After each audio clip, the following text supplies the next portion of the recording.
নমস্কার, welcome to যোগ সাধনা মুক্তি চ্যানেল। সাইটিকার ব্যথা ও তেলবনের ব্যথার আজ দ্বিতীয় দিনের ভিডিও।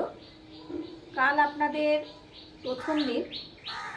তেলবন আমাদের ব্যথা হয় ঠিক মূলাধারে, যেখানে বাচ্চা যে সমস্ত মহিলাদের প্রেগনেন্সি হয়, যাদের বাচ্চা হয়, তেলবো পেন তাদের অতিরিক্ত ব্যথা যন্ত্রণা হয়। সাইটিকা পেন আপনাদের দেখিয়ে দিয়েছি, কোমরের পেছন থেকে পায়ের গোড়ালি পর্যন্ত নাবে। আজ তেলবন এবং সাইটিকার আজ দ্বিতীয় দিনের দ্বিতীয় পর্ব বা দ্বিতীয় দিনের ভিডিও। এই দুদিনের ভিডিও খুব ভালো করে আপনারা দেখবেন। এখানে নতুন নতুন এক্সারসাইজ আছে এবং এখান থেকে আপনারা যদি ভিডিওটাকে সম্পূর্ণ দেখেন তাহলে অনেক কিছু শিখতে পারবেন, জানতে পারবেন। ভিডিও ভালো লাগলে লাইক, কমেন্ট, শেয়ার, সাবস্ক্রাইব করবেন। সবাই খুব ভালো থাকবেন, সুস্থ থাকবেন। নমস্কার। আগেকার দিনে দেখবেন অনেকেই এই ডান পা ভাঁজ করে বাঁ পা তার উপর রাখতো, অথবা বাঁ পা ভাঁজ করে ডান পা রাখতো। আজকে আমরা বাঁ পাকে ভাঁজ করে ডান পা রেখেছি, আবার মাথার পেছনে এরকম করে হাত রাখতো, এরকম দোল খেত।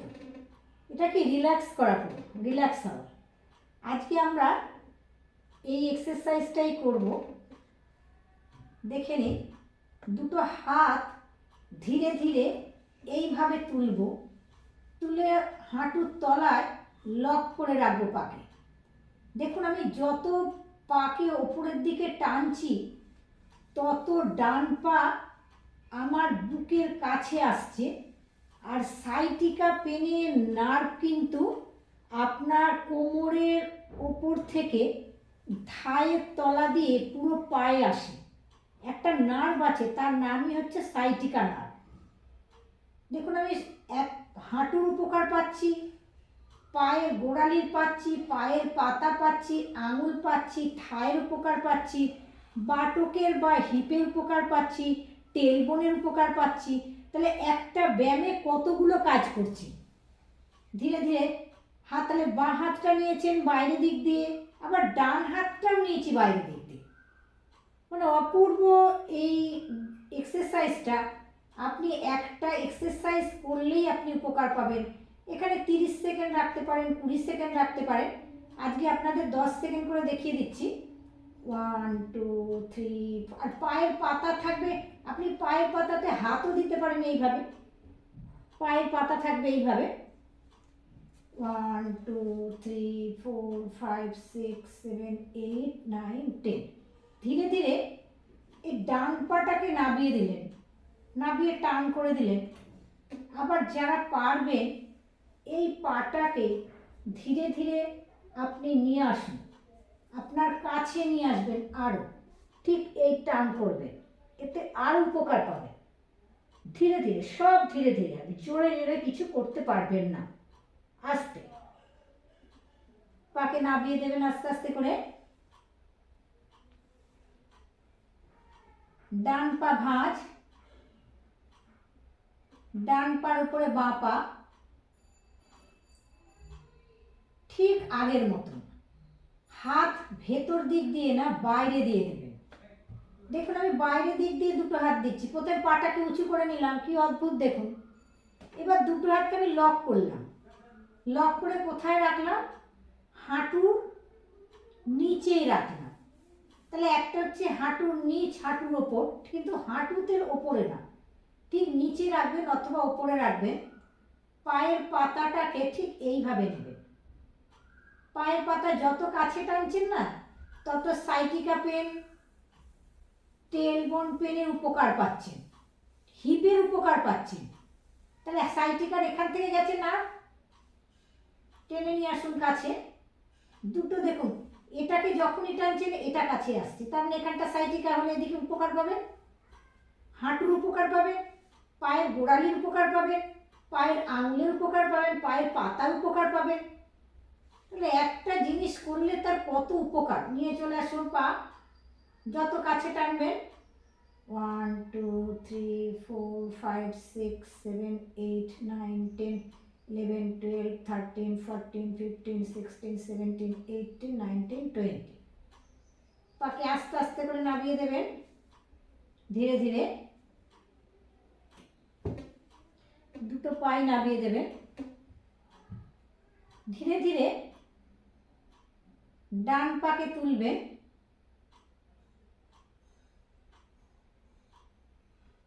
ডান পায়ের দুটো হাত দিয়ে ডান পায়ের পাতার উপরে হাত দিলেন, দিয়ে ডান পাকে ধীরে ধীরে যত পারলেন আপনি কাছে নিয়ে চলে এলেন।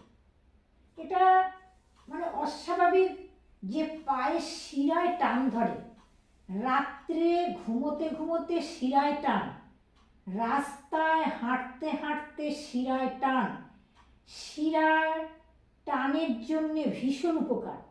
তার মানে স্ট্রেচিং, এটা হচ্ছে স্ট্রেচিং এক্সারসাইজ। হাত দিন এইভাবে স্ট্রেচিং নিয়ে আসুন, পারলে মাথাটাকে লাগিয়ে দিন হাঁটুতে, যে পা লম্বা সেই পা টান, স্ট্রেচিং। যত আপনি স্ট্রেচিং এক্সারসাইজ করতে পারবেন তত আপনার নার্ভ ঠিক হবে। পায়ের নার্ভকে ঠিক রাখতে হবে। নার্ভগুলো দিয়ে ব্লাড সার্কুলেশন হয় না, ব্লাড সার্কুলেশন হচ্ছে না বলেই কিন্তু আজকে আপনারা ব্যথায় এত কষ্ট পাচ্ছেন।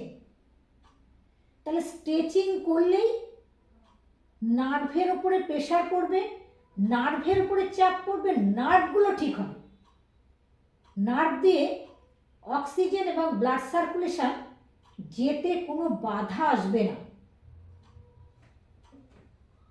দেখুন বাঁ পা ভাঁজ, বাঁ পাকে রেখে দিন ডান পার ওপরে, এইভাবে আরামসে আরামসে রাখবেন।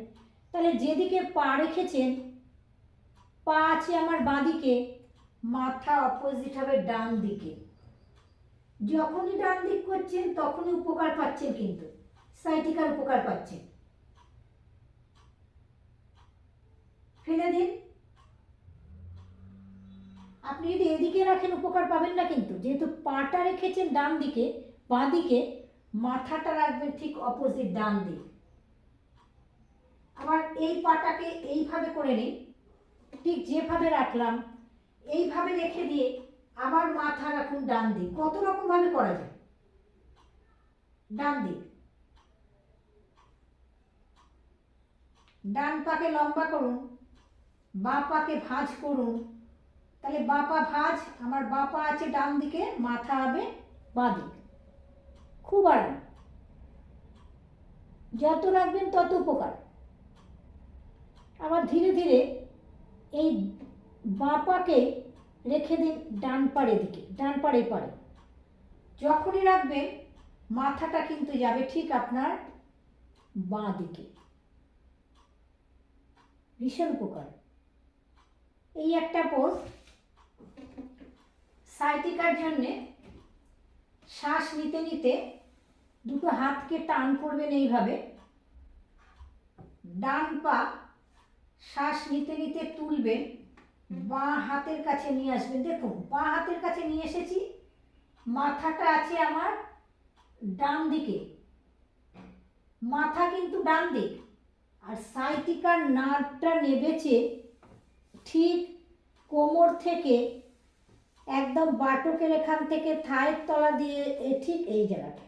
তাহলে আপনি কতটা উপকার, কতটা টান পাচ্ছেন একদম।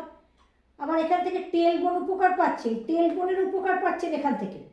তাহলে একটা ব্যায়ামে কতটা উপকার দেখুন।